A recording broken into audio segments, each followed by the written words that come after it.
Hey, everybody, it's Eddie from Tokyo. This is your cryptocurrency update from Japan, and the XRP Ledger automated market maker will not be enabled at this time. The consensus has fallen below 80% to 71.43%. So what happened? It started with VET, a DUNL validator operator, and also he's an XRPL ambassador and co-founder of the NFT platform XRP Cafe. He withdrew his vote with a known bug, and he didn't want to repeat the launch of what happened with XLS20, which also had an edge case bug considered minor at the time by some. But he became reflective on the XRP community image and reputation and changed his vote. Daniel, who has been very vocal and given a lot of opinion during this voting process for the AMM, withdrew his vote, and he wrote a post about an hour ago where he said that he didn't find the bug, Ripple did. And yes, implications are minor, but do exist.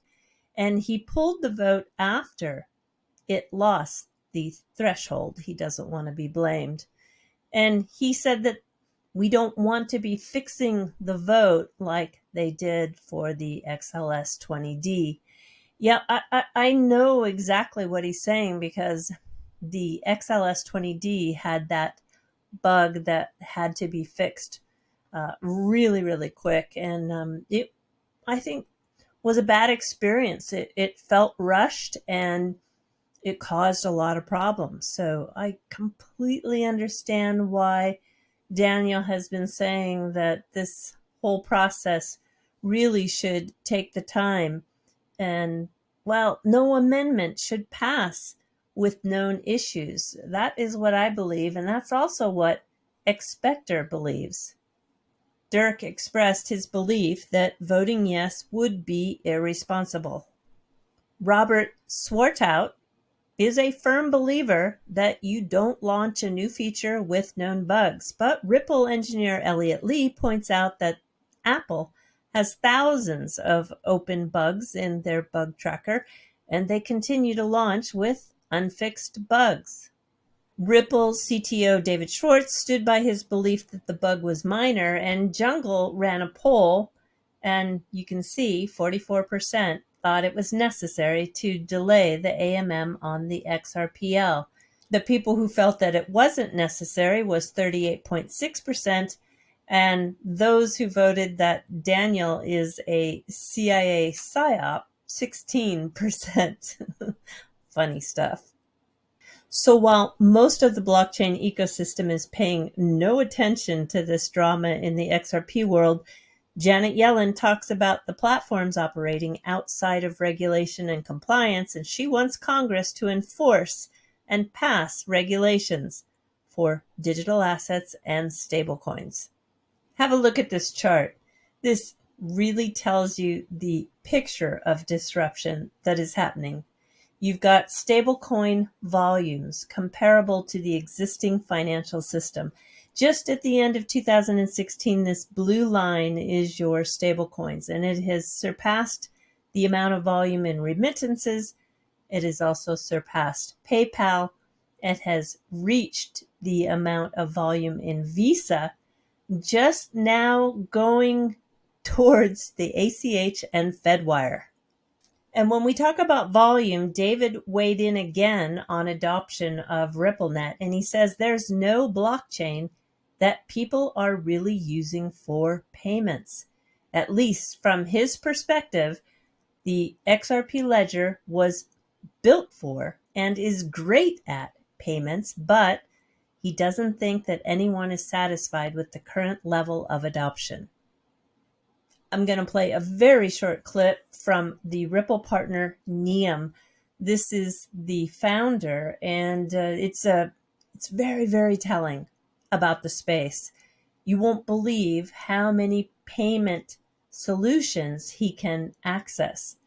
And there is some big news. They have secured in principle an approval from the Reserve Bank of India for a payment aggregator license, which is very difficult to get, and also a prepaid payment instrument license. But as a Ripple partner, I mean, just listen to the amount of solutions that are out there. So now, given the challenges in the broad fintech environment, how are you positioning NEOM to be successful? Yeah, I think a lot of fintech is all going to be about scale, like who gets to how many markets can you process money into, and those are some things which we stand out. We are licensed and regulated in about 40 plus markets. We can move money into 200 plus markets. We can access 45 different payment systems across the globe, etc. We can access 45 different payment systems across the globe, etc. And just like there's lots of solutions in payments, there's going to be lots of solutions in DeFi. I'm currently activated with my XRP, providing a little bit of liquidity in the Moai finance pool, which is through Futureverse. And I went to go check my root and pre-mined Moai rewards and noticed, wow, they appear to be getting ready for the EVM sidechain. This is what Ripple is working so hard towards. And I put a question out there, Pierces, is that you? And they replied that it is. I'm going to have them on the channel tomorrow. I'm very much looking forward to what it is they're doing in this space. As you know, the longtime Rippler Naveen Gupta has left Ripple, and he was in the MENA region, I think, in Dubai, actually. And so if you find this release here where it says that a new healthcare company has hired Naveen Gupta as the next CEO, this is not Ripple's Naveen Gupta. I sent him a congratulations and learned, well, no, this isn't me, he said, but he was happy to see somebody was doing good work with his name. And boy, do I agree with this post. Without even looking at the evidence, you can tell that this guy is not Satoshi. There's no chance Satoshi would be wearing a suit like this. No chance. Zero. Nada.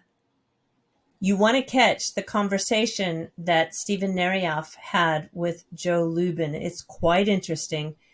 There's 37 minutes that was uploaded today, and this is something that took place in a phone call in 2014. And there are several original core members of the Ethereum team that were tapping Steven Narioff for advice on navigating the complexities of blockchain and the SEC legal landscape.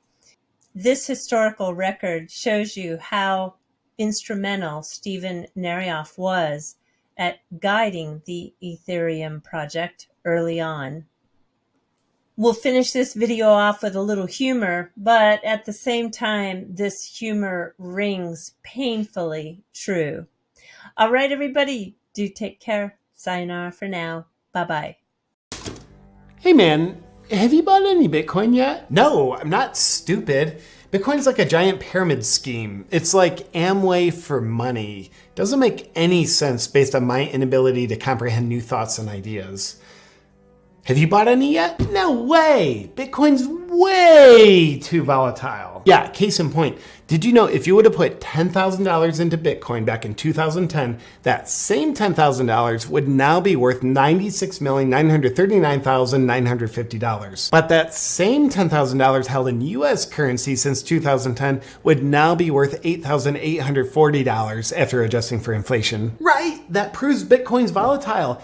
And volatile is a word that scares me because I don't have any testosterone in my body. I wouldn't buy Bitcoin even if I wanted to because I don't know how. What do you have to do, like go on the internet to buy it or something? It's so stupid. I'm not gonna do that.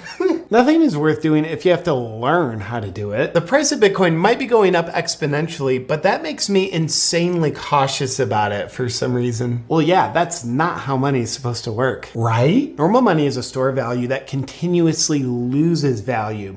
That's how it's supposed to be.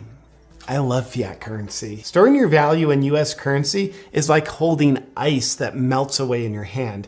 And I say, Good. I want the ice to melt because ice is too cold and not volatile at all. It just predictably melts away. You said it. And with Bitcoin, there's only a finite amount of it that will ever be in existence. And that kind of security is only going to hurt the long-term value of it. Precisely. And did you know 40% of all US dollars in existence were printed in the last 12 months? And that's what makes regular currency so valuable, because they can print an unlimited amount of it, which makes the value of what you hold in that currency go up. Sure, why not? I concur. Inflation's never been higher, and you can't put a price on inflation. Our current administration that's causing inflation told us not to worry about inflation. Therefore, I do not worry about inflation. It feels good to behave the way they want us to behave for their advantage. Plus, CNN put out an article for dumb people about how inflation's a good thing for us. Dude, I loved that article. And a huge problem with Bitcoin is you can't trust it because it's not backed by our government. Whoa. I didn't know it was that bad. It is. Why would you not want a DMV level of intelligent design monopolizing the fate of the only currency you own? Exactly. And another huge flaw with Bitcoin is it's completely decentralized, which means it's missing all of its centralization. Right, so it's kind of like a dog that's been neutered. It's missing its testicles. So am I. Exactly. I heard that layer 2 tech that runs on Bitcoin, oh, like the Lightning Network? Yeah, never heard of it. Me either. But I heard it can not only take the power of currency out of the hands of the corrupt centralized institutions and put it back in the hands of the people, but it can also empower us to do the same with taking back control of free speech and online communication. I think I'm completely unwilling to follow what you just said. Same. I blacked out for a minute. Plus, I think controlled speech is freer than free speech. Because when you're told what you can and cannot say, your mind is freer to think of other things that you also cannot say. And besides, if our government that's currently taking freedoms from us ever decides we need more freedoms, I'm sure they would just give some of the freedoms that they've already taken from us back to us. Well, if history's taught us anything. I have literally never learned a single thing from history. I can tell. And also never has the person whom is myself. Excellent use of the word whom, by the way. Thanks. I don't know why most people don't know how to use it correctly. Whom knows? Do you think you'll ever buy Bitcoin? No, I'm much more committed to being wrong about it than I am to admitting I was wrong about it. I admire your dedication. Will you ever buy Bitcoin in the future? No. I think Bitcoiners are a bunch of freedom-minded conspiracy theorists whom, there it is, think it's better to be in control of their own prosperity and freedom than it is to have centralized authorities and systems be in control of their freedom and prosperity for them. Nut jobs. Oh, looks like Bitcoin just went even higher. I'm afraid of heights, so that sounds terrible. Was that a notification on your typewriter? Yeah, how's that even work? Looks like the US dollar dropped to an all-time low. But at least it's expected to drop even lower. Making history. What have you got planned for the rest of your day? Well, I'm gonna go wait for my next check from the government to arrive. The money from the last check they sent didn't go as far as the money from 2 checks ago they sent for some reason. Sounds like they should just print more money so they can send even more of it out. They are! Well, problem solved. I love how enslaved you are to the old system. Thank you.